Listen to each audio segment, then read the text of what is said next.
हमारे शरीर का वो कौन सा ऑर्गन है जो शरीर के आधे से ज्यादा बीमारियों के लिए जिम्मेदार माना जाता है? इस ऑर्गन का नाम है लीवर। जी हाँ दोस्तों, आयुर्वेद में पेट की समस्या को 1000 बीमारियों की जननी कहा गया है। और पेट की समस्याओं के लिए कौन जिम्मेदार है? जी, पेट की ज्यादातर समस्याओं के लिए जिम्मेदार है लीवर। तो क्या ऐसा कह सकते हैं कि अगर हमारा लीवर स्वस्थ रहे, अपना कार्य सही से करे, तो हम बहुत सारी बीमारियों से बच सकते हैं? इसका जवाब है हाँ। अकेला लीवर भी स्वस्थ रहे तो हम कई बीमारियों से बच सकते हैं। आप में से जिन्होंने वीडियो यहाँ तक देखा है, उनको इतना तो पता चल ही गया होगा कि 70% तक बीमारियों से कैसे बचा जा सकता है।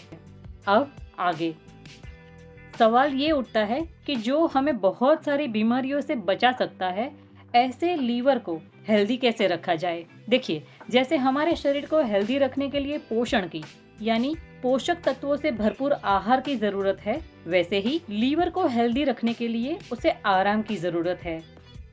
ये आराम ही लीवर के लिए पोषण का काम करता है। इस आराम के दौरान लीवर अपने आप को क्लीन करता है, अपनी अच्छे से सफाई करता है और इस तरह से लीवर हेल्दी रह सकता है। अब आप पूछोगे कि लीवर को आराम कैसे मिले, तो आगे बढ़ते हैं। लीवर को आराम देने के 3 तरीके हैं। एक निर्जला उपवास, दूसरा उपवास और तीसरा फलाहार। आते हैं निर्जला उपवास पे। ये उपवास कैसा होना चाहिए जिससे कि लीवर को आराम मिल सके?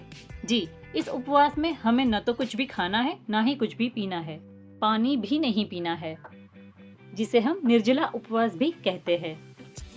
अगर आप निर्जला उपवास नहीं कर सकते तो आते हैं दूसरे तरीके पे। ये है उपवास, यानी इसमें आप पानी पी सकते हैं। ऐसे उपवास को हम वाटर फास्टिंग कहते हैं। लीवर को हेल्दी रखने वाला ये उपवास करते समय हमें किन किन बातों का ध्यान रखना है, आइए देखते हैं। इसके लिए उपवास का दिन ऐसा चुने जब हमारे पास रोजमर्रा हम जितना काम करते हैं उससे ज्यादा यानी एक्स्ट्रा कोई काम ना हो। ज्यादातर दिन ऐसा ही ले जब हम घर पे हो। उपवास के अगले दिन रात्रि भोजन न ले।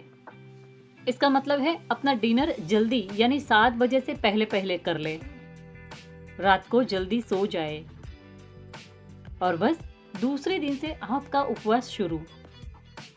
सुबह हो सके उतनी देर तक पानी ना पिए, जब अच्छी प्यास लगे तभी पानी पीना शुरू करे। इस तरह से पूरा दिन पूरी रात आपने उपवास रखना है। तो इस तरह से किया हुआ उपवास हमारे पूरे शरीर को, खासकर हमारे लीवर को बहुत फायदा दिलाता है। लीवर को हेल्दी रखने में बड़ी मदद करता है, अंदर की गंदगी को साफ करता है। शरीर में किसी बीमारी की शुरुआत हो रही हो जिसके बारे में शुरुआती दौर में हमें पता तक नहीं होता, उस बीमारी को भी ये उपवास जड़ों से ठीक करने लगता है। इस तरह किए गए उपवास के इतने अनगिनत फायदे हैं कि आप इसे करेंगे तो सही से जान पाएंगे। उपवास के बाद वाले दिन से आप हल्का फुल्का खाना ले सकते हैं। अब बात करते हैं तीसरी तरह के उपवास की, यानी फलाहार की। फलाहार में आप जल का उपयोग तो कर ही सकते हैं, साथ साथ पूरे दिन में कभी भी भूख लगे तो आप फलों का उपयोग भी कर सकते हैं। मतलब ये कि निर्जला उपवास में आप कुछ भी न खा सकते हैं न पी सकते हैं, मतलब पानी भी नहीं पी सकते। बाकी उपवास जो है उसमें आप कुछ खा तो नहीं सकते पर पानी ज़रूर पी सकते हैं। जबकि फलाहार में आप पानी भी ले सकते हैं और फल भी ले सकते हैं, लेकिन फराळ नहीं ले सकते। फराळ वो जो एक चीज़ है वो पूरी अलग बात है, उसके बारे में नेक्स्ट वीडियो में हम ज़रूर चर्चा करेंगे। फलाहार है मतलब फल एक आहार के तौर पे यहाँ पे लेना है, उसके बारे में यहाँ बात है। तो तीसरे प्रकार में आप फलाहार ले सकते हैं।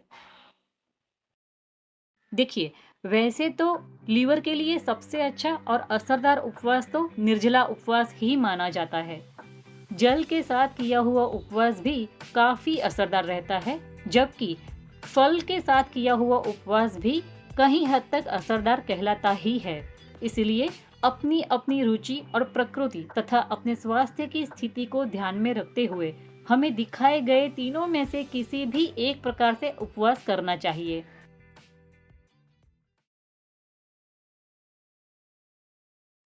भारत में कुछ और तरीके से भी उपवास होते हैं, जिसमें साबूदाना खिचड़ी, सिंगाड़े का शीरा, राजगिरी की रोटी, आलू की चिप्स आदि शामिल है।